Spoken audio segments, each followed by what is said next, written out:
Good afternoon, guys. This is section 4.3 from the book. We're going to start discussing exponential functions and laws of exponents. Hopefully some of these things will be familiar to you. But before we jump in and start doing any problems, let's go back and review some of these laws of exponents. So if you look at this first example right here, we've got a to the s times a to the t. Now if you guys remember, anytime we have the same base and we're multiplying, then we take my exponents and we add them. So for example, if I had 7 to the 5th times 7 to the 10th, that's the same thing as saying 7 to the 15th power. So we can take my exponents and we can add them. 5 plus 10 gives me 15. All right, so let's look at the second part. Anytime we have an exponent, so a raised to the s, and we raise it to another power, we say this is a power raised to a power, then we multiply my exponents. So for example, if I had x to the 4th and I were to square that, x to the 4th squared, I take my exponents and I multiply them, so 4 times 2 is 8. So this would be x to the 8th. All right, now the next one we're going to look at, if I just have two numbers being multiplied together, and those after they're being multiplied are being raised to some exponent, that's the same thing as separating them and raising to the same exponent. So if I had x times y, and that was raised to the 4th power, and that's the same thing as saying x to the 4th times y to the 4th. All right, so that's just another example. All right, hopefully a lot of you guys remember 1 raised to any power is always going to be 1. I could take 1 and raise it to the 232nd power. It doesn't matter. It's going to be 1. All right, so 1 raised to anything is always 1. All right, now let's look at this next one. This next one's a little bit more involved. All right, so we have a raised to the negative s. Now, anytime you have a negative exponent, in this example right here, this is a to the negative s over 1. So a to the negative s is in my numerator. So if you ever have a negative exponent, what you can do is you can take that entire piece and move it to the opposite part of my fraction. So for example, this one's in the numerator. So if I take it and I move it to the denominator, like so, then now it becomes a positive exponent. All right, so anytime you have a negative exponent, you can move it, and vice versa. If I had an exponent, a negative exponent in the denominator, say I had 1 over a to the negative s, to make that a positive exponent, I can take this entire piece and move it up to the numerator. All right, if that's the case, now I've got a raised to the positive s over 1. So now it makes it a positive exponent. Don't worry about this piece right there. All right, so again, anytime you have a negative exponent, you can take it and move it to the opposite part of your fraction. If it's in the numerator, move it to the denominator. If it's in the denominator, you can move it to the numerator. And this last little rule right here, most of you know, anything raised to the 0 power is always going to be 1. I could take x to the 0 power, it doesn't matter, it'll be 1. I could take that 232 number I used earlier, 232 raised to the 0 power, that's right, it's going to be 1. What do you know? All right, so those are just some basic laws of exponents. Some of those should be familiar to you guys, should just be a little bit of a review. So hopefully that was a good refresher for you. All right, now when we're looking at exponential function, here's going to be your parent function of all exponentials. F of x equals a raised to some x power. Now the key here is that your exponent is actually your variable. So if I had the function f of x equals x to the 3rd power, yes, that has an exponent in it, but your exponent's not a variable. This would just be a cubic function. All right, so what we're looking for with exponential functions is that variable is your exponent, not some arbitrary number. All right, so f of x equals x cubed is not an exponential function, that's just a cubic function. All right, so those are just some basic things to be thinking about with exponential functions and our parent function for exponentials. All right, so let's look at a few things. All right, so to try to determine whether or not a function is exponential or not. All right, let's go back and think about what an exponential is. If I had x squared, that's a 2, I promise. That's the same thing saying x times x. So I'm multiplying by the same number each time. Just like if I had x to the 5th. That's the same thing as saying x times x times x times x times x. So you're multiplying by x each time. So what I'm looking for when I'm looking at a table of values, I'm looking to see if I'm multiplying by the same value each time. Now, a quicker way to do it, in case you're not really sure, the best way for me, in my opinion, is to take the second number and divide it by the first, and then take the third number and divide it by the second. So this is what I mean. So if I were to take these first two, between 3 and 6, what do you multiply to 3 in order to get 6? Well, 3 times 2 is 6. Another way to look at that, if I took my second number, which was 6, and divide it by my first number, I get 2.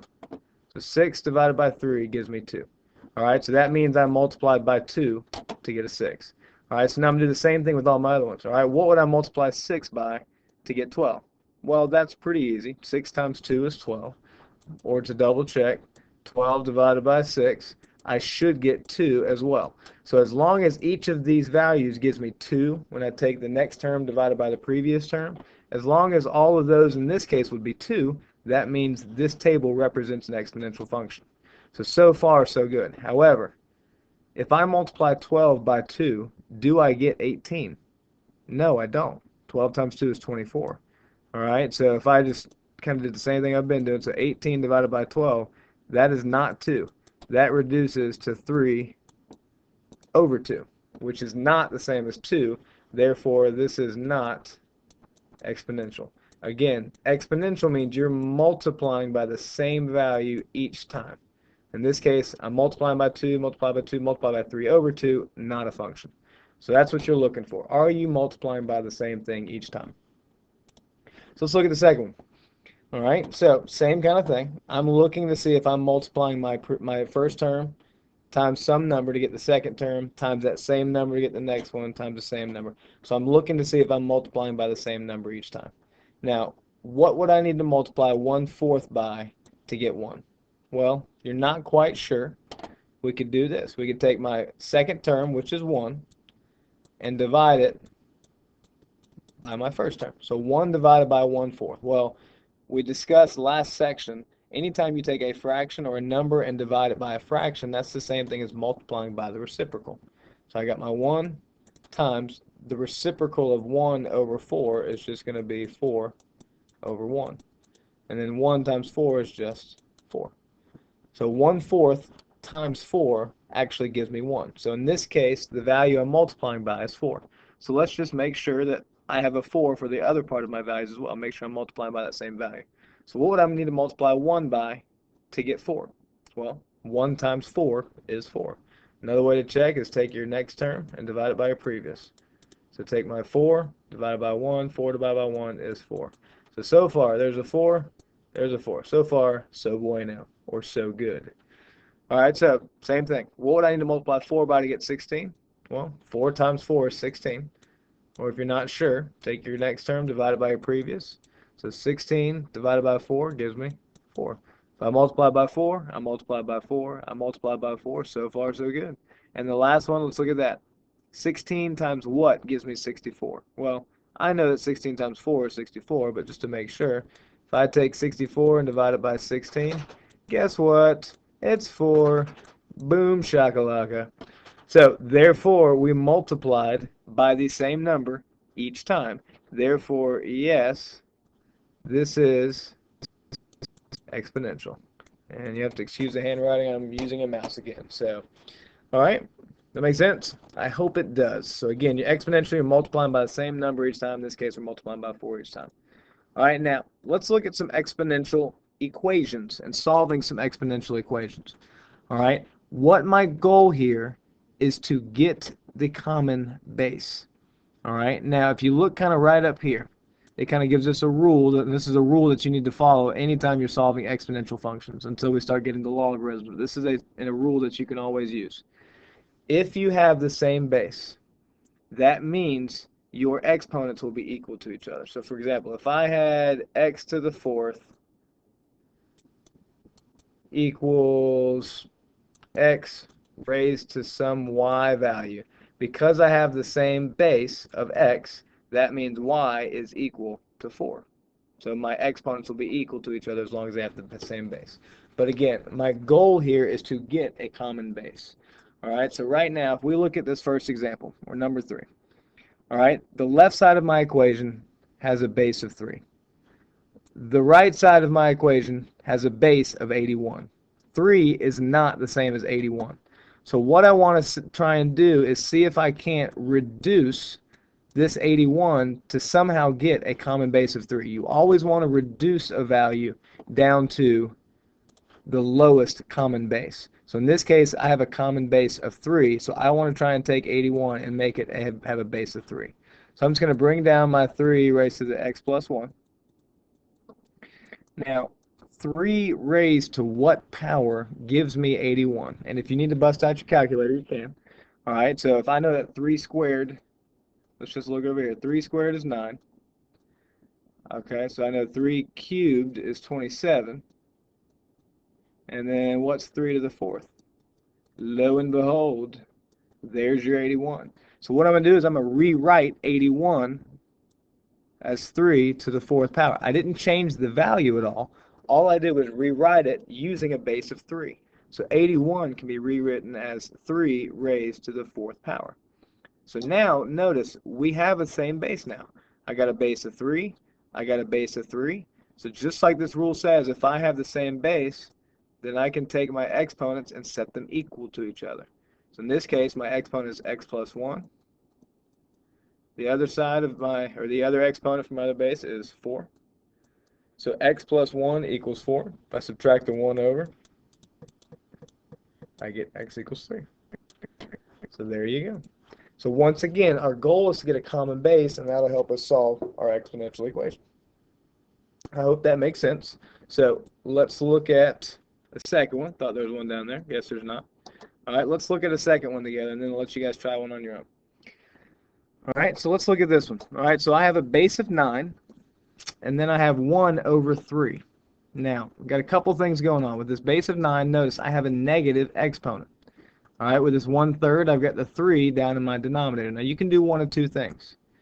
You can either see that you have a negative exponent, and you want to make that a positive exponent. So remember, to make this exponent positive, right now it's in the numerator of that fraction, so I can take this entire piece and move it to the denominator. All right, so we could do that, or, let's see if I can erase this so that doesn't get too confusing, or we can take my 1/3, because right now this is 1 over 3 to the 1st power. I can take this and move it up to my numerator. All right, now if I move it up to the numerator, remember that's going to make my exponent negative. All right, so either way you do it, you should get the same answer. Now what I'm going to do, since this is what I've ended up with, I'm just going to move this 3 to the 1st up to the numerator. So remember, anytime you move an exponent, you change the spots where it's at on the fraction. I'm changing it from the denominator, moving it to the numerator.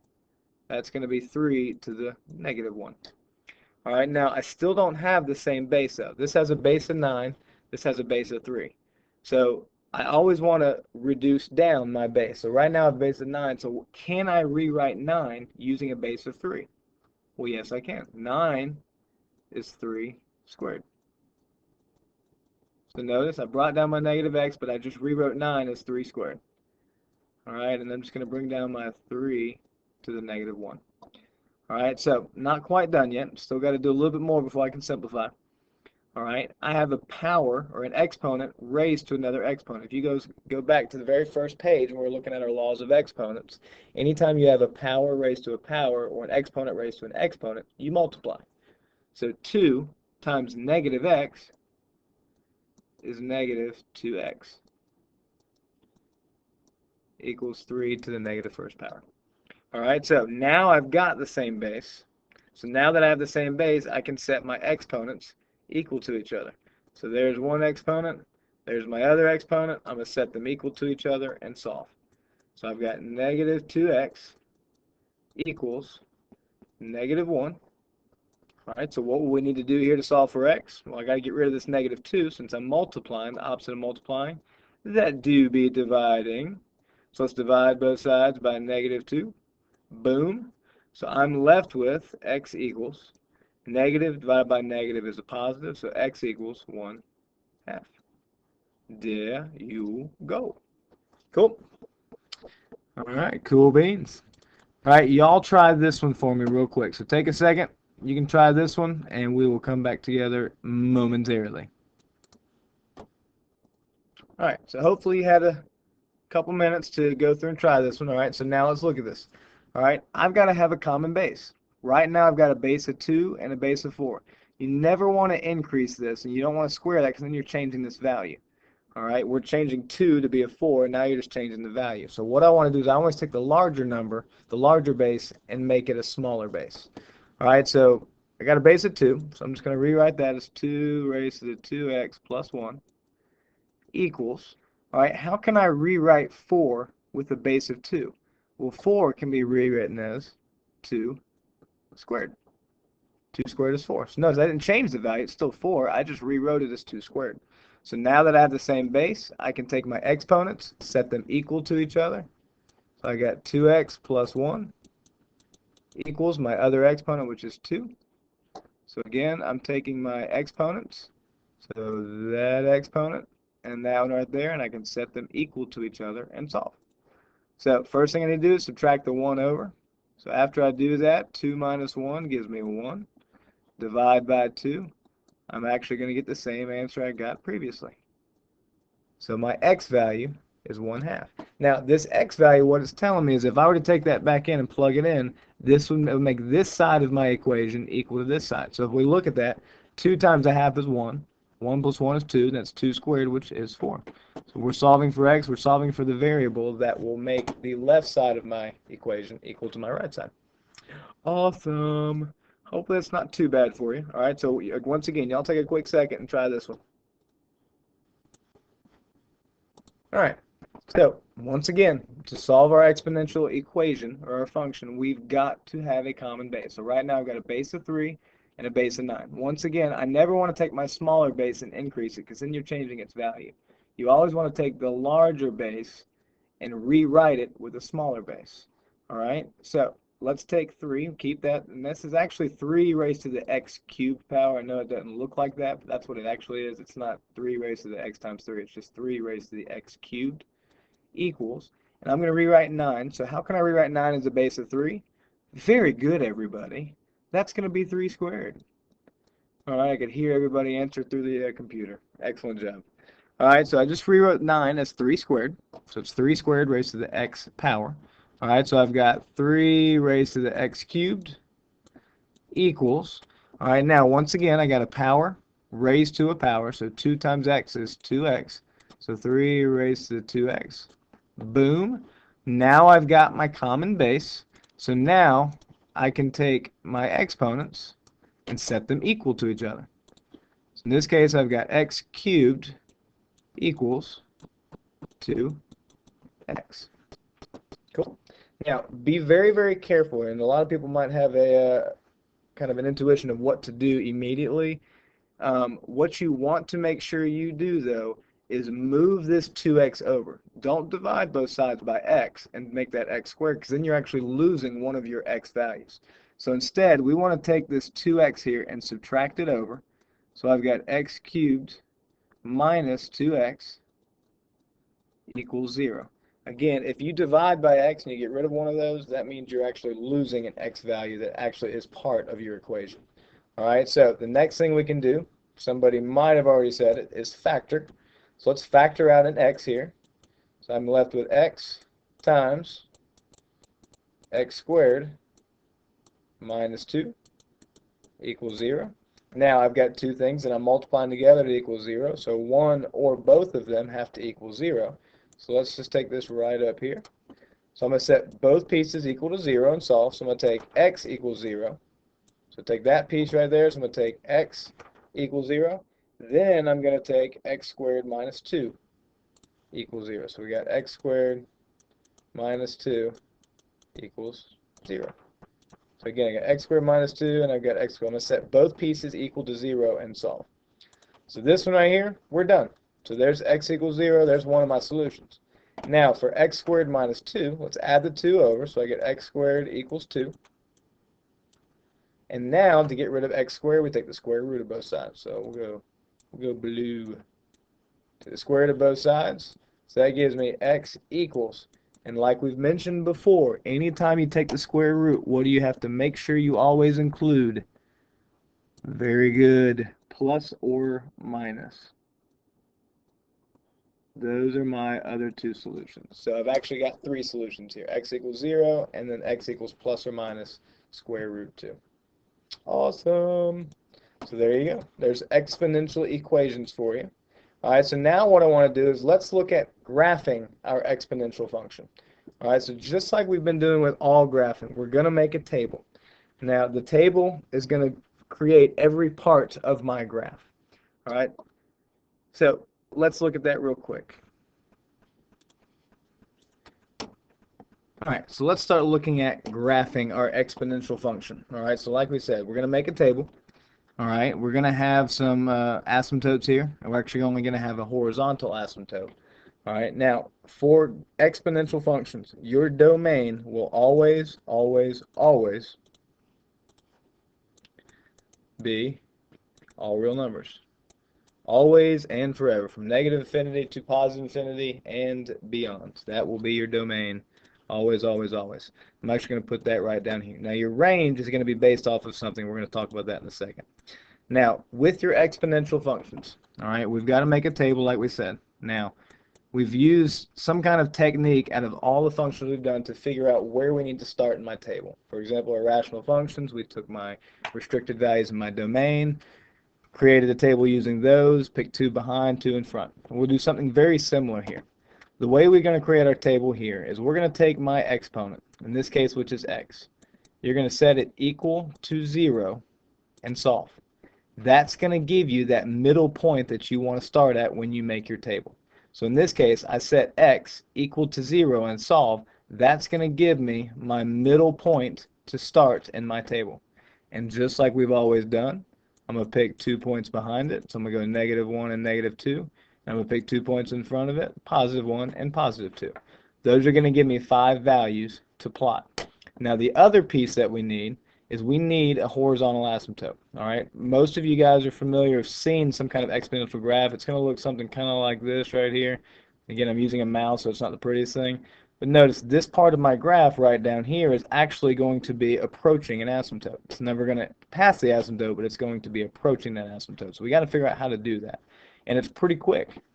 The way we find our asymptote is we are looking to see if anything is being added out here to my function.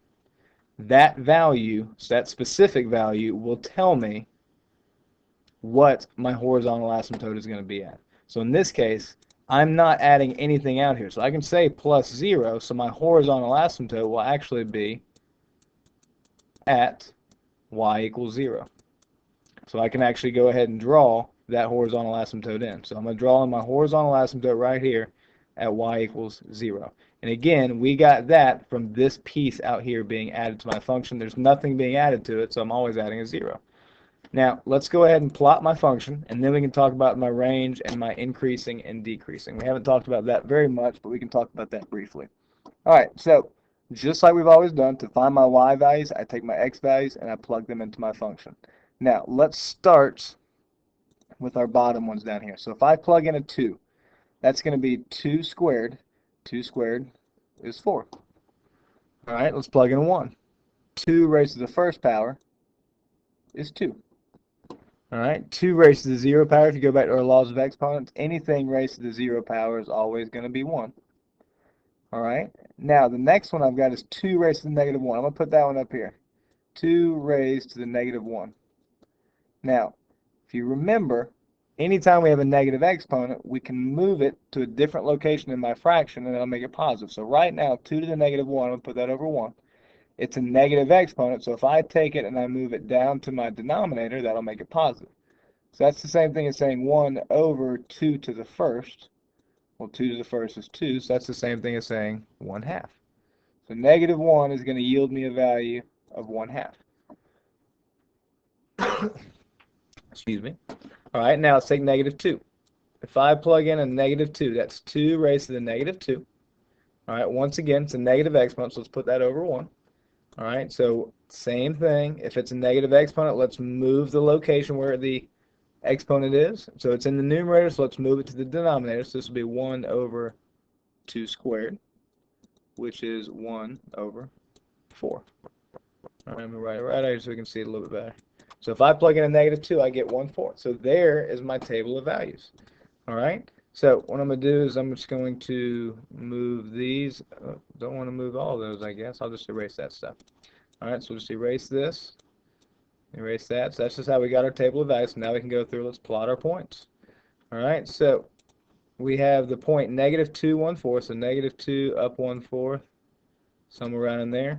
-1, positive 1/2, so somewhere right around in there. 0, 1, 1, 2, and then we got 2, 4. Make that point a little bit bigger. All right, so this, I'm going to do my best, is going to be my graph. So that's my exponential function. Now, hopefully yours looks a little bit better. Again, I'm using the mouse, so it's not the easiest thing. But now let's look at my range. Now, my range values, remember, are my y value. So I always want my lowest y value up to my highest y value. Now, because I've got a horizontal asymptote here, that means my graph is never going to go below that asymptote. Well, if that asymptote's at 0, then I want to start my range at 0, and I'm using a parenthesis because my graph's never actually going to touch 0 because there's an asymptote there. So I'm going to use a parenthesis, 0, and it's everything above the horizontal asymptote, so it's going to be from 0 up to positive infinity. Again, my range is going to go from my lowest y value up to my highest y value. So it's right here from 0 to infinity. All right, so we'll make it like that. Or you could also see it as y is greater than 0. Both of those are saying the exact same thing. Now, last two parts are increasing and decreasing. Now, increasing is looking to see where is your graph increasing. We're always going to use our x value, so we're always moving from the left to the right. So in this case, my graph, if I'm starting all the way here at the left, it's always, always, always, it doesn't quite look like it, but it's always going to be increasing in this particular example. So it's going to be increasing from negative infinity to positive infinity. So again, you're going left to right. It's always increasing from left to right, which means decreasing it is not doing at all. All right, so increasing here would be from negative infinity to positive infinity, decreasing not at all. So once again, just to kind of recap, we got to make my table. The way we figure that out is we set my exponent equal to 0 and solve. So I got x equals 0, so that's what gave me my 0 part in the middle of my table. I picked 2 behind, 2 in front, plug those values in to get my y values. All right, now I've also got a horizontal asymptote, and that's what we got up here. The way we figure that out is to see what is being added to my function, if anything at all. So that's how I got my horizontal asymptote at y equals 0, this little green dotted line here. All right, then I plotted my points. I saw that everything was above the asymptote, so it'd be y is greater than. My asymptote is at 0, so y greater than 0, or you could say from 0 to infinity and beyond. Cool. All right, so y'all take a quick second. This is the last one, I'm pretty sure, in the notes. So y'all take a quick second, look at this one, and see if you can't graph it for me. All right, now I probably should have mentioned this before we started. This actually, guys, should be a parenthesis around both the numerator and the denominator, not just around the numerator. So it should actually be in parentheses 1/2 raised to the x. And so that might actually affect some of you the way you started approaching this problem. All right, so once again, we got to find my domain, my range, my increasing, decreasing, and I've got to plot it. All right, so first let's look at making my table. All right, so just like the last problem, the way we find out where to start in my table is I take my exponent, whatever it is. It could be x plus 2, it could be x minus 7, who knows. I'm going to take that and I'm going to set that equal to 0, and that's going to tell me exactly where to start my table. So in this case, I'm actually starting on my table at 0 again. I'm going to pick 2 behind. I'm going to pick 2 in front. And now I'm going to take those and I'm going to plug those values in. All right, so to take those and plug them in, let's plug in a 1. All right, so 1/2 raised to the first power. I'm just going to put this over here, and we don't have to do this for the squared. But 1/2 raised to the first power. It's going to be 1 to the first over 2 to the first, which is just going to be 1/2. So if I plug in a 1, I got 1/2. Now, if I plug in a 0, 1/2 raised to the 0, anything raised to the 0 is 1. All right, well, let's plug in 2. So 1/2 All that raised to the second power. So that's going to be 1 squared over 2 squared, which is going to be 1 over 4. So there we go. So those values. All right, so now let's take those. I'm actually going to go through and erase these. All right, so let's look at those. Let's take those out of there. Now let's look at -1 and -2. All right, so if I look at -1, so if I have 1/2 raised to the -1, that's 1 raised to the -1 over 2 raised to the -1. Now, I've got negative exponents in both the numerator and denominator. So if I take the top part and move it to the denominator, and I take my denominator and move it to my numerator, man, if we just flip spots where they're located, that'll make them both positive. So if I do that, if I move the 2 to the -1 up, that's going to be 2 to the first. If I move 1 to the -1 to the denominator, that's going to be 1 to the first. So that's 2 over 1, which is just 2. So if I plug in a -1, that's right, I get 2. All right, and the last part, let's plug in -2. Boom. So 1/2 raised to the -2, same type of thing. So we got 1 to the -2 over 2 to the -2. Same concept. If I take my numerator and move it to my denominator to my numerator, that's going to change both of those negative exponents to positive exponents. All right, so that's going to give me 2 squared over 1 squared, which is just going to be 4 over 1. 4 over 1 is just going to give me a value of 4. There we go. So now I'm going to give you guys a second to look at those so we can erase those in just a second. You guys can see how we got those values. And that way I have a spot for my graph as well. All right, so now we've got my table. All right, we can go ahead and plot those. So we've got -2, 4. So there's that point. -1, 2. There's that one. 0, 1. There's that one. 1, 1/2. 2, 1/4, etc., etc. All right, now before I connect that, I'm going to put in my horizontal asymptote. Now, just like the last example, when we're looking for the horizontal asymptote, I'm looking to see if I'm adding anything out here with my function. In this case, I've got nothing out here that I'm adding, so it's also 0, which means, once again, my horizontal asymptote is going to be at y equals 0. All right? So now I can kind of go through and draw my graph, and of course it's still green, but that's okay. So there's my graph. It's approaching my horizontal asymptote. It's never going to cross it. All right, now let's go look at my pieces here. So domain, we said it's always going to be all real numbers for exponential functions. Your range. Similarly, your graph is above your horizontal asymptote. So you could write it as y is greater than whatever your horizontal asymptote is, which in this case it's 0.